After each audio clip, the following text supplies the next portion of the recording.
Late July, early August, it's a fun time to be around the NFL because there's so much buzz. And for those playing fantasy football, especially dynasty fantasy football, we're trying to get nuggets on not just the big name guys, the huge difference makers, but those smaller names guys, those rookies that could ascend into household names and be difference makers for your fantasy football team long term. So I have got 10 different pieces of news that I'm hearing through the grapevine at training camp that are going to tell me that there could be something to this player this season and maybe even beyond. So let's start at the very top here. Let's start with Emeka Egbuka. Yes, this first round rookie wide receiver was originally thought to be more on the Rome Odunze JSN train of wait a year or so and he'll develop into something, but there's some good players ahead of him. Well, so far with Chris Godwin being out, he has been all over the place, making huge play after huge play, and everybody in the room seems to be really impressed with what he's doing. Maybe he's carved himself out a bigger role as a rookie than what we would have originally anticipated. Right now, he's going in rookie drafts somewhere around the 107, 108 range, and I would only expect that to grow a little bit as we get closer to the regular season. Cam Ward's a rookie that obviously a lot of people are excited about, but not a huge name player that's getting drafted super high, but obviously the most talented and effective player in that wide receiver room right now is Calvin Ridley. And Calvin Ridley right now is supposedly building a great rapport with Cam Ward.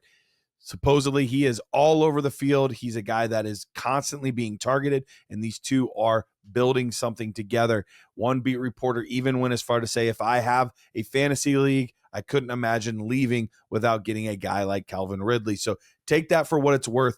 But on a short-term thing, he might be a great contender type addition to your team.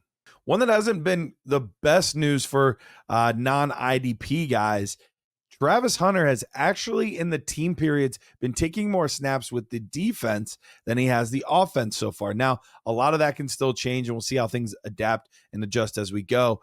But most fantasy owners are hoping that he plays either solely wide receiver or at least mostly wide receiver. This becomes a more of a 50-50 type split, or one where we see him, Travis Hunter, being more of a defensive player that is going to really, really hurt his fantasy football outlook. A name that is not familiar to everybody, but those that are in the weeds are knowing who this guy is, and it is Kyle Monangi. Kyle Monangi is apparently making waves at Bears camp and looking faster than expected. Now, we say faster than expected because the 40 time was not great for a guy like Kyle Monangi, but when you watched his tape, he played faster on the field, very physical player, but also showing that he's got some things in the way of some moves, can string some things together. And this is a running back room that is fairly open. DeAndre Swift projects to be the main guy, but we know that Ben Johnson has used multiple backs in the past.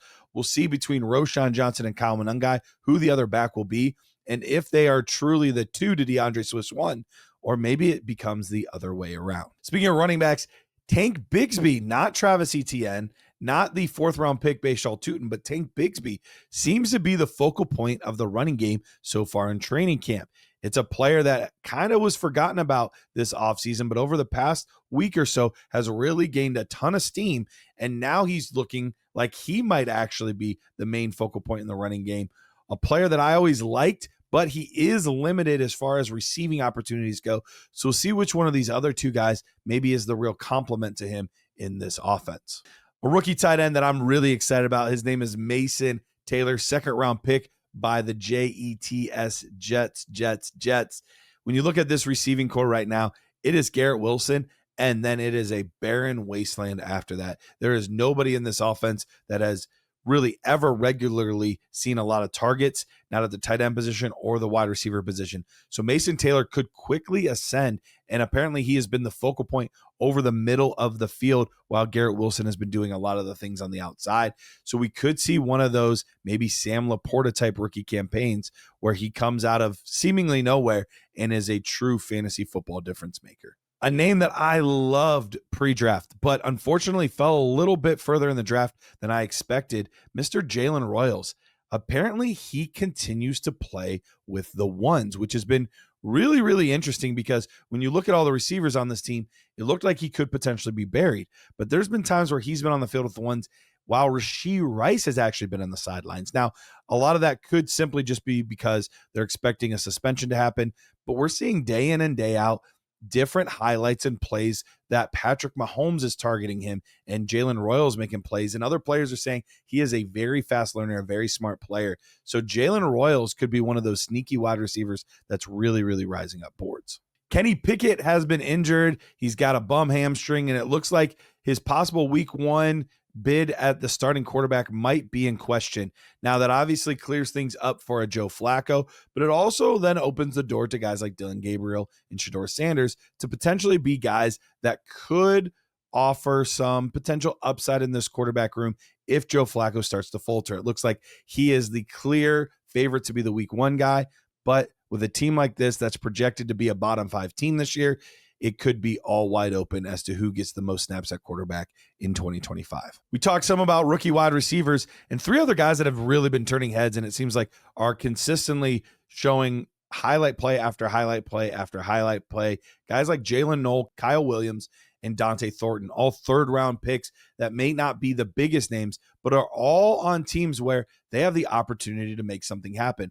With Tank Dell going down last year, Jaylin Noel has an opportunity to stake his claim as the slot guy. A lot assume it'll be Christian Kirk, and that's probably the logical favorite. But over the course of the season, sometimes players are just too good, and they insert themselves in there. And then when you look at Kyle Williams, wide open room there in New England. Same thing with Dante Thornton, a guy that most people kind of pegged to be behind a Jack Besh. And while they play different positions, Dante Thornton is getting a lot of run with the ones, while the second-round pick, Jack Besh, is running more with the second and third team. So Dante Thornton could be somebody that could really ascend in value very quickly. Last but not least, we've got the Boo Cam Skattebo. It's not necessarily been what you would think for the running back. It hasn't been the stuff on the ground that's been making people go, wow. It's been what he's been doing through the air. Some sideline toe tap catches, some ricochet one-handed grabs. He has been doing a lot in the receiving game for this team. And if he can show that he can be a 3-down back, that leads to some real heavy potential in this New York Giants offense. Well, that's the updates that I have for you in training camp. If you like these, make sure you hit the like button. Make sure you subscribe to our channel and let us know what other players you are watching in training camp this offseason.